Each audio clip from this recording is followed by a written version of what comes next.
dituliskan yang ingin bertanya? Ya. Dari Saudara Helmi di Jakarta, ada pertanyaan. Bagaimanakah saran untuk rumah sakit melakukan setting atau desain IGD, isolasi bangsal, dan ICU yang tidak mempunyai ruang terstandar untuk perawatan pasien airborne dan mempunyai sumber daya terbatas termasuk finansial? Nah, ini mungkin pengalaman RSPI tadi disampaikan semua lebih ideal dari tempat-tempat kita yang lain karena memang sudah lebih siap dan memang rumah sakit infeksi. Monggo nanti tips-tipsnya Dr. Syahril dan Dr. Titi. Yang kedua, bagaimana saran yang harus diperhatikan rumah sakit dalam melakukan transfer pasien antar unit? Apakah perlu dekontaminasi di seluruh area yang dilewati? Kemudian yang ketiga, tata laksana jenazah sudah tadi, mungkin tidak perlu diulang lagi. Kemudian bagaimana dan kapan, seberapa sering dekontaminasi lingkungan dan ruang perawatan pos rawat pasien COVID. Mungkin 4 itu dulu. Monggo dari sejawat RSPI, Dr. Syahril atau Dr. Titi atau teman-teman PPI yang lain. Jadi bagaimana dalam keterbatasan sumber daya menata triase dan ruangan-ruangan, kemudian merujuk, kemudian mendekontaminasi lingkungan. Dipersilahkan. Terima kasih Dr. Andarus. Mohon izin menjawab Dr. Samin. Jadi kalau untuk desain IGD, kami memang mempunyai ruang isolasi IGD yang khusus untuk kasus-kasus infeksius. Jadi untuk ruang isolasi IGD yang infeksius tadi, memang sudah ada tekanan negatifnya, sudah ada HEPA filternya dan sebagainya.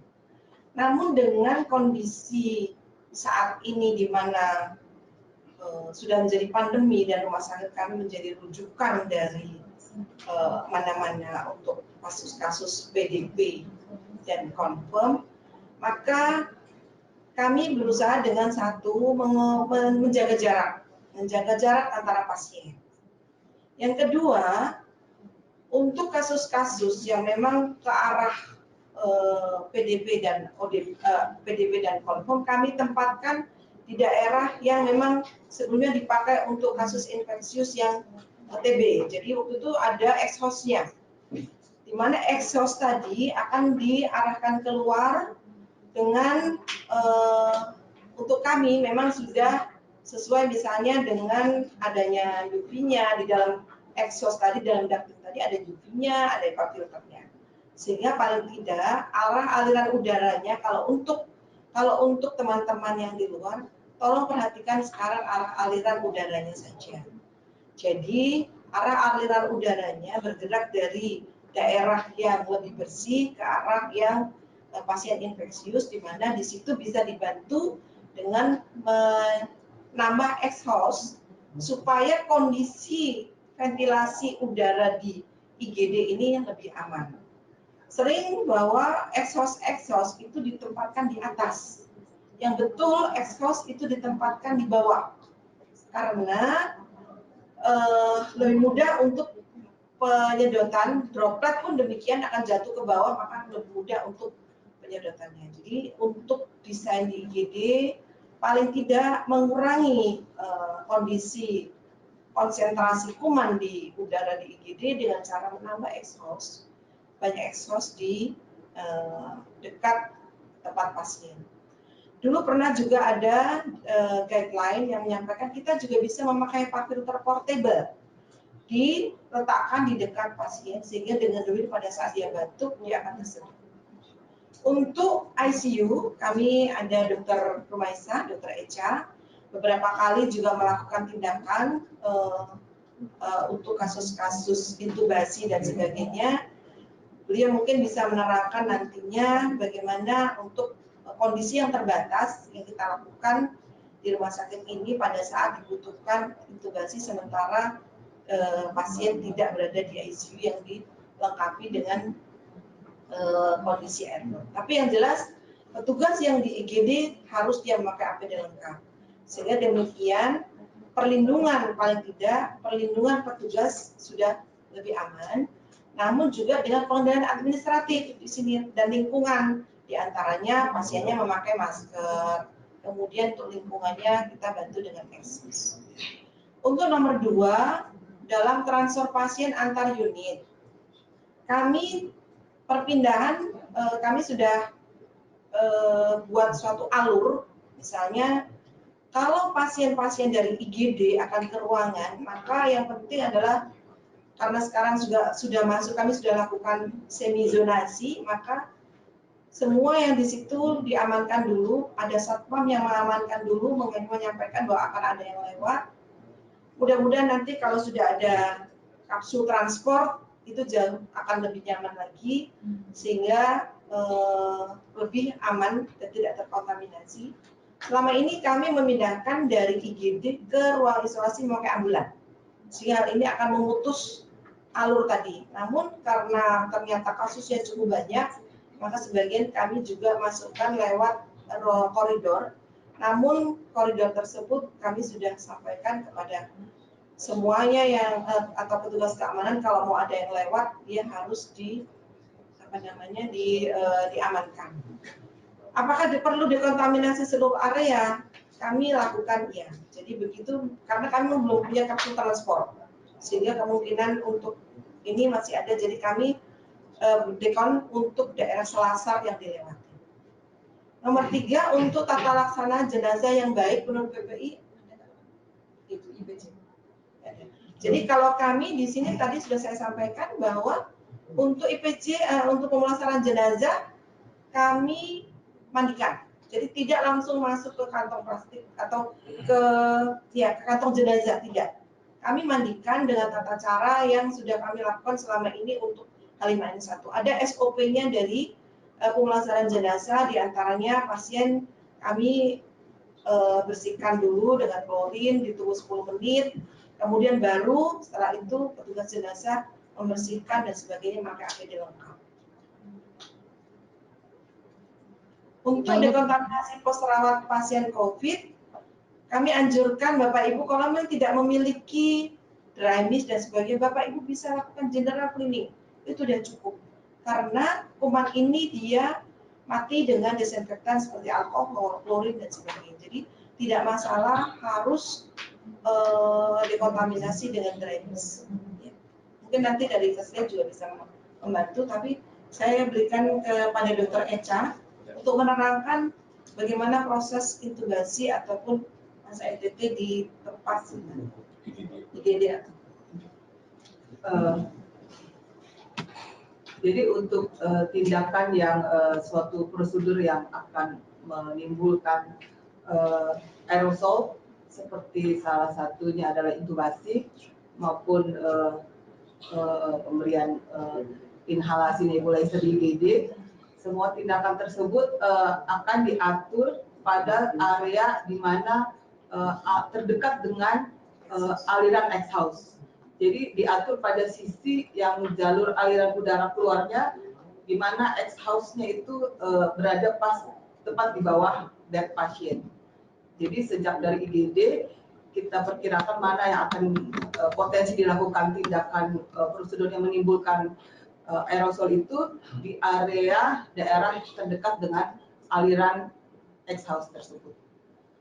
Untuk di ICU intubasi, selain pakai APD lengkap, kami juga menambahkan penggunaan plastik dengan menutupi seluruh tubuh pasien, di mana plastiknya sampai ke bawah bed, dan melakukan tindakan intubasi berada di dalam plastik, tapi kepala kita berada di luar.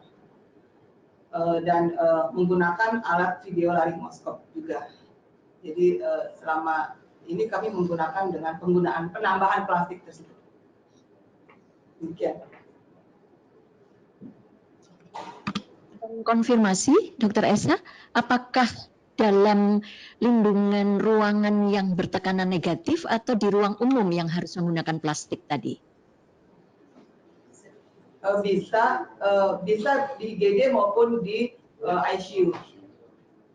Tapi Iya, prinsip artinya yang tata udaranya tidak selalu negatif ya, Dok? Tata udaranya tidak selalu negatif, tapi tadi didekatkan ke arah aliran exhaust-nya. arah aliran didekatkan di mana exhaust besar terdapat, khusus untuk tindakan intubasi. Iya, baik. Yang nomor 5, Dok. Apakah decontamination chamber itu memberikan kemanfaatan? Karena banyak sekali sekarang yang menyediakan itu. Bahkan rumah sakit juga ingin membelinya. Pengalaman Sulianti? Ya, kami terus terang di Sulianti Saroso tidak ada decontamination chamber karena saya beberapa kali lihat ada juga decontamination chamber yang pakai UV juga. Saya tidak tahu apakah dia memang dengan gelombang yang sesuai karena UV itu tidak dianjurkan sekarang tidak dianjurkan untuk dekontaminasi ruangan kecuali UV dengan upper GI UV. Nah, upper GI UV memang dipakai untuk kasus-kasus pasien dengan TB itu biasa dipakai. Tapi saya pernah lihat decontamination chamber dengan UV yang sangat dekat dengan posisinya sangat dekat dengan orang yang akan dilakukan dekontaminasi.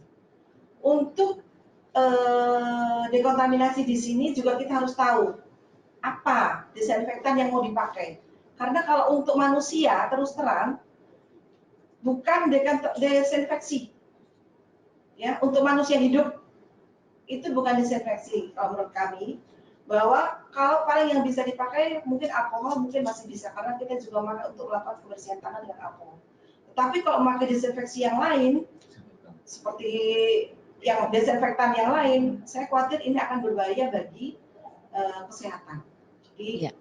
Kalau karena alkohol, ya, karena alkohol memang kita pakai juga untuk kebersihan tangan. Tapi kalau yang lain saya tidak tahu, itu tergantung dari jenis dari desinfektannya. Tapi di Sulianti Saroso kan memang tidak ada. Harusnya antiseptik ya, bukan desinfektan. Tapi kalau antiseptik berapa banyak itu dan harus mahal sekali. Jadi memang kita baca-baca juga belum ada rekomendasi satupun tentang hal ini. Dok, yang lain yang nomor 8 itu penting bagaimana pengalaman dari Rumah Sakit Sulianti, hasil dari tes konfirmasi itu apakah cepat? Karena kami di rumah sakit terutama yang di daerah itu menerimanya cukup lama sehingga menyulitkan tata laksana selanjutnya karena hasil konfirmasinya belum ada. Mungkin langsung dijawab Direktur kami. Iya, silakan. Dr. Andaru, saya kira masalah 8 ini masalah nasional, hampir seluruh rumah sakit mengalami. Kemarin dalam diskusi 3 rumah sakit rujukan nasional, yaitu Persahabatan, Gatot Subroto, dan seluruh perhimpunan, yang di dalam Paklin dan seterusnya termasuk Perdatin, memang ada satu yang perlu kita tekankan kepada Litbangkes terutama, bagaimana setiap spesimen yang kita kirim itu harus jelas SOP-nya akan hasil yang diberikan, baik itu pemeriksaan yang pertama, ya kalau dia positif, nanti pemeriksaan kedua dan seterusnya sampai 2 kali negatif, sehingga kita di klinisi di rumah sakit itu bisa mengikuti perkembangan klinis dengan laboratorium. Begitupun kalau hasilnya negatif. Yang kedua pun harus jelas hasilnya kapan, sehingga kita akan mengatur flow pasien ini apabila memang klinisnya sudah baik. Tetapi yang kita alami ini memang hasil ini menjadi masalah bagi kami, sehingga cukup sulit repot kami dalam mengatur flow pasien yang akan kita pulangkan. Karena salah satu pertimbangan pemulangan pasien kan dengan laboratorium negatif, ya. Nah, saya kira melalui diskusi ini kita ingin, karena ini kita nggak tahu pandemi ini sampai kapan, sehingga kita rumah sakit rujukan atau rumah sakit yang ada di Indonesia bisa mengatur flow pasien yang datang maupun pulang perkembangannya bisa kita dengan cepat. Jadi kita tidak terlalu ada timeline yang jelas begitu, Dok. Ada timeline yang jelas. Jadi turnaround time hasil pemeriksaan bisa kita terima berapa lama, itu paling tidak rumah sakit bisa menata alur pergerakan dari pasien-pasien yang PDP, kemudian yang curiga pneumonia memberat dan seterusnya. Itu ya, Dok ya. Ternyata di RSPI sama, saya pikir di RSPI bisa lebih cepat karena rumah sakit pusat rujukan infeksi. Tidak sama saja, Bu. Saya kira ini bukan masalah 1-2 rumah sakit, masalah kita nasional penting sekali karena kita ingin tahu berapa pasien yang sembuh, gitu Pak ya? Iya. Baik, terima kasih. Kelanjutannya mungkin admin pertanyaan dari penanya yang lain, dari pemirsa yang lain. Ya, baik dokter. Admin. Ya, dari Bapak Edward Faisal, untuk masker, apakah dibuang di sampah infeksi kantong kuning? Dengan maraknya reusable masker disposable, bagaimana menyikapinya? Monggo. Ya, jadi memang kami juga termasuk yang mulai memikirkan juga tentang kelangkaan ini. Memang banyak beberapa sudah diberikan donasi, tetapi memang untuk masker N95 yang begitu langka yang sering langka di luar, kami menyikapinya bahwa dengan memperlakukan zonasi, sehingga orang-orang tertentu dan orang yang langsung melakukan perawatan pasien lah, dia yang boleh memakai masker N95. Ada beberapa guideline yang menyampaikan bahwa ini bisa dipakai sampai 8 jam seperti WHO, tetapi ada juga dari guideline dari ini yang menyampaikan sampai 3 hari. Namun yang penting adalah Bapak Ibu, kalau kami supaya masih bisa dipakai lagi, kami tutupi dengan masker bedah. Sehingga dengan demikian masker bedahnya yang kami buang, tapi masker N95-nya yang masih bisa kami pakai lagi. Titip juga untuk teman-teman, jangan memakai masker bedah di bawah masker N95. Kenapa? Karena masker N95 harus melekat erat pada wajah.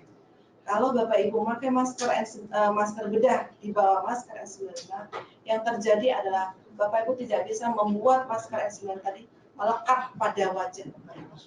Jadi itu saja. Ya. Baik, Mbak Dr. Titi, terima kasih konfirmasinya. Mungkin yang dari Ibu Nina Hernawati, ini khusus dari teman-teman rumah sakit di Jakarta, silahkan dijawab Bapak Direktur mungkin. Bagaimana alur rujukan ke Wisma Atlet maupun ke RSPI? Oke, terima kasih. Saya kira rumah sakit darurat yang ada di Jakarta, ya, mungkin juga nanti akan diikuti oleh beberapa rumah sakit darurat juga di daerah mungkin ya. Jadi ada satu SOP yang kita buat bersama kesepakatannya.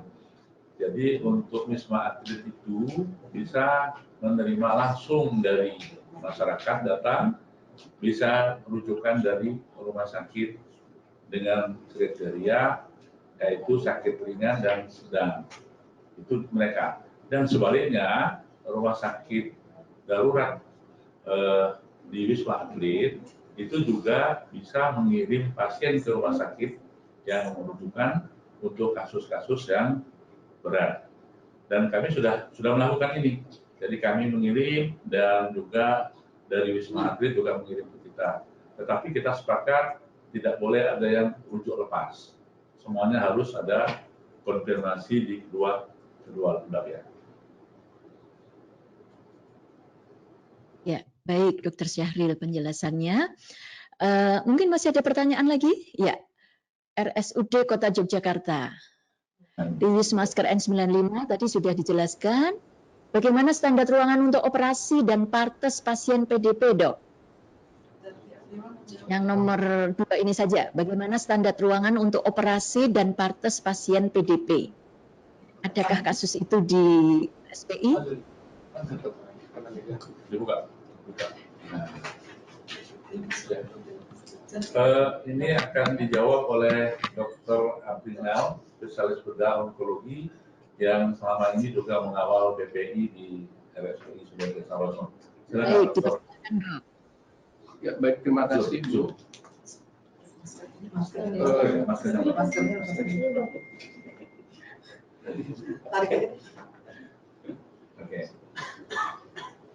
Ya, sama ini kami belum menerima itu, tapi kalau standar operasi yang ke kasus demikian tentunya kita harus full protect untuk operator. Ruangannya harus tekanan negatif, ekosistem harus dijamin bekerja sempurna. Saya kira APD lengkap kita perlukan dalam menghadapi pasien demikian. Baik, kami konfirmasi ruang operasi kan biasanya tekanan positif. Ini yang distandarkan, walaupun dokter tadi menyampaikan di RSPI belum ada pengalaman. Apakah kemudian menjadi tekanan negatif? Yang saya perhatikan dari beberapa teman yang pernah melakukan, ya demikian kata mereka. Terus terang untuk kasus ini kami belum dapat. Ya, baik. Mungkin kita semua harus mereview kembali guideline-guideline untuk tindakan operasi yang airborne. Kita bisa merujuk ke sana mungkin. Karena ternyata RSPI juga belum ada pengalaman untuk itu ya dok ya. Baik, karena waktu sudah jam 11, mungkin pertanyaan kami yang terakhir dok, bagaimana RSPI menata sumber daya manusia, staf dan nakesnya yang sudah kontak dengan confirm? Karena ini teman-teman di lapangan masih juga banyak yang belum pasti seperti apa tata laksana kepada petugas kesehatan yang sudah kontak langsung dengan pasien positif, confirm, apakah kasus berat, apakah kasus ringan. Kemudian petugas kesehatan itu ada yang kemudian ada gejala dan tanda sakit, tapi ada juga yang sepertinya sehat. Monggo, apakah semua kita lakukan swab untuk konfirmasi diagnostik atau ada alur khusus di RSPI untuk melakukan tata laksana pasca merawat ini? Persilahkan dok. Oke, terima kasih. Jadi kami pertama sudah membuat suatu kesepakatan dan jaminan kepada seluruh nakes ini agar menjaga diri dan kami memberikan suplemen dan vitamin, itu pertama. Yang kedua, PPI kami ya pengawasannya sangat ketat untuk nakes-nakes yang langsung berhubungan dengan pasien-pasien yang positif.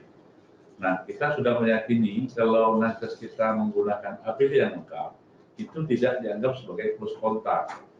Sehingga kita meyakini ini suatu cara yang aman.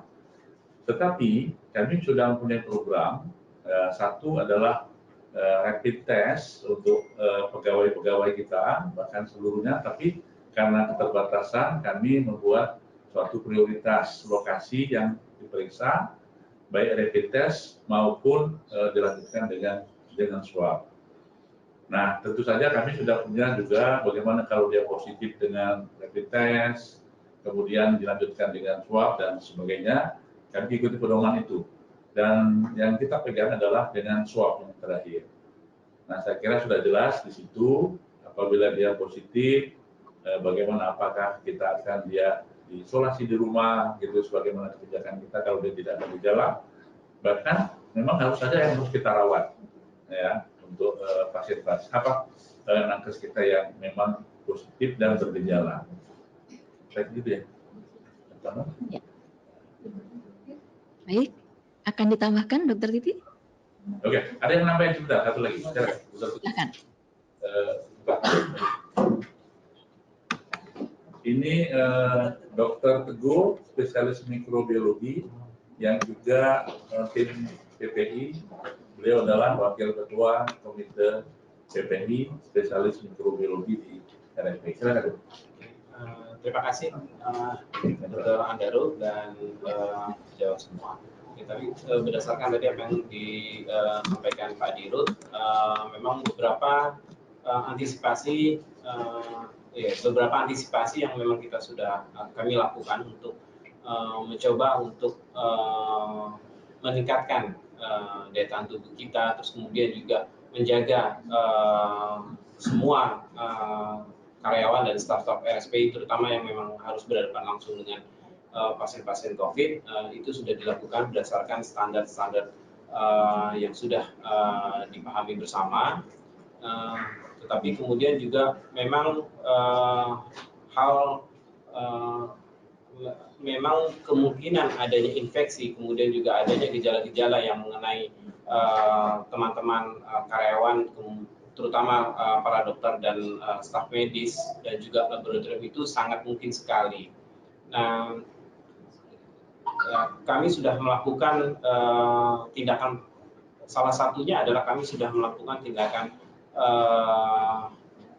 evaluasi pemeriksaan swab untuk semua karyawan, tetapi hingga hari ini memang belum semuanya dilakukan swab. Kami prioritaskan untuk teman-teman yang memang langsung pada zona merah atau yang berhadapan langsung dengan tata laksana COVID, itu di IGD, di ruang isolasi, kemudian laboratorium, kemudian juga ditambah dan secara bergiliran dilakukan oleh teman-teman terhadap karyawan-karyawan lain. Kemudian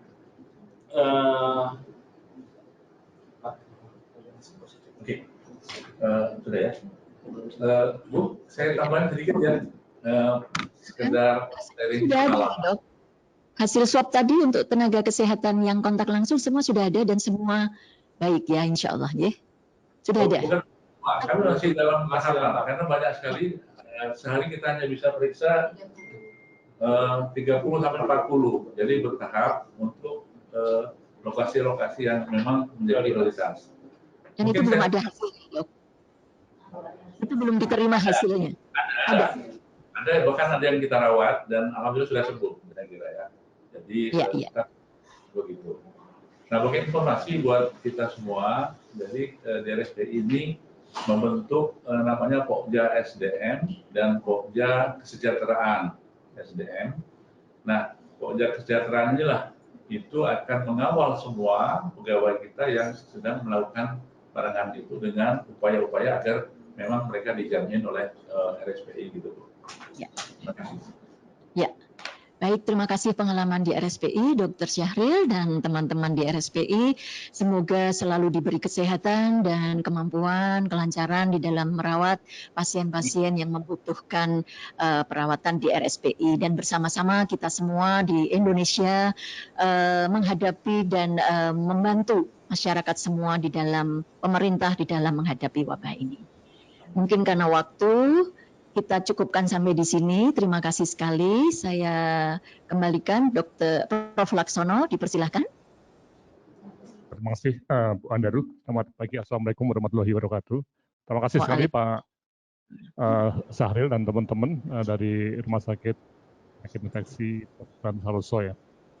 Oke, jadi kalau kita lihat memang banyak sekali pertanyaan ya Pak Syahril ya, ini kan Bu Andaru ya. Nah, ini kami tetap untuk mencoba untuk menjawab ya, namun tidak mungkin semua pakai webinar. Sehingga mohon Bapak Ibu semua peserta webinar ini untuk masuk ke website-nya ya. Coba masuk ke website manajemen COVID di rumahsakit.net ya. Ini. Nah, ini yang kami dengan timnya RSPI, kita mencoba untuk menyusun sebuah tanda kutip ya, tanya jawab ya yang di website di website COVID ini. Coba dilihat.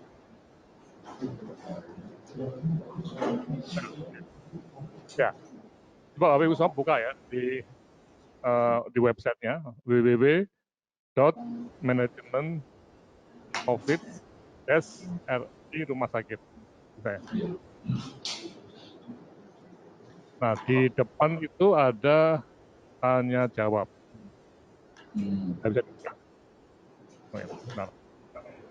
Nah, kita sedang mencoba untuk semua pertanyaan yang belum terjawab itu untuk dikelompok-kelompokkan ke jenisnya ya.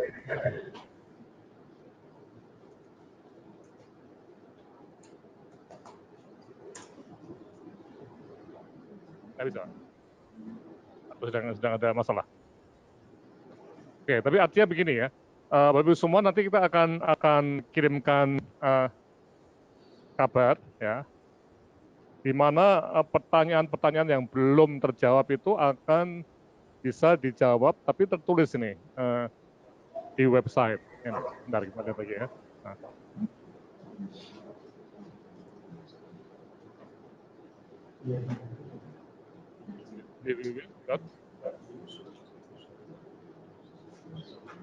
www.net ada.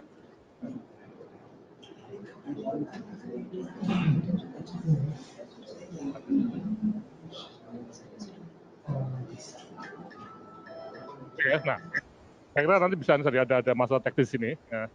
Tapi mohon intinya kami dari UGM mohon dari Pak Saril ya, bisa Pak Saril yang belum terjawab tadi untuk dijawab satu tulis ya. Nanti tim dari UGM yang kita udah bagi-bagi per kelompok jawaban itu akan bersama dengan tim RSPI. Ya. Ya, kali dulu ya, nanti kita bantu bagaimana membaca jawaban-jawaban tertulis itu ya, Bu Andaru ya, dan teman-teman juga. Jadi ini tidak berhenti hanya pada webinar, tapi juga akan sampai pada jawaban-jawaban yang sifatnya tertulis. Karena ini yang bisa sampaikan, dan untuk acara minggu depan, kita akan fokus pada untuk manajemen rumah sakit ke Touch Hospital, ya, tetap lonjakan. Dan yang kedua mengenai ICS, yang disebut sebagai satu sistem manajemen pada saat bencana, insiden command system ya. Jadi kita akan membahas seperti ini dalam bentuk mungkin workshop, dan semua rumah sakit yang tertarik untuk mengikutinya silahkan untuk ikuti. Kemudian untuk coherence center, jadi untuk yang bersifat manajemen klinis untuk terapi pasien itu terus berjalan minggu depan, dan nanti siang ada jam 1 mengenai bagaimana KINA ya di jurnal ya. Profesor Revion menjabat sebagai dekan Fakultas Kedokteran UNS, alumnus FKUGM tahun 1984 ya. Jadi nanti jam 1 setelah Jumatan, yang mungkin di rumah atau di tempat yang biasa, kita akan bertemu kembali WIB ya, jam 1 WIB untuk membahas mengenai artikel terkait dengan KINA sebagai pengobatan klinis pasien COVID ya. Oke, saya kira ini masuk ke web yang sudah kami siapkan sebagai tempat untuk komunikasi dan juga membaca kembali semua kegiatan. Saya kira untuk tim RSPI ya, dan juga terima kasih pada Bu Andaru dari Sajito ya, sampai ketemu lagi di acara sekian dan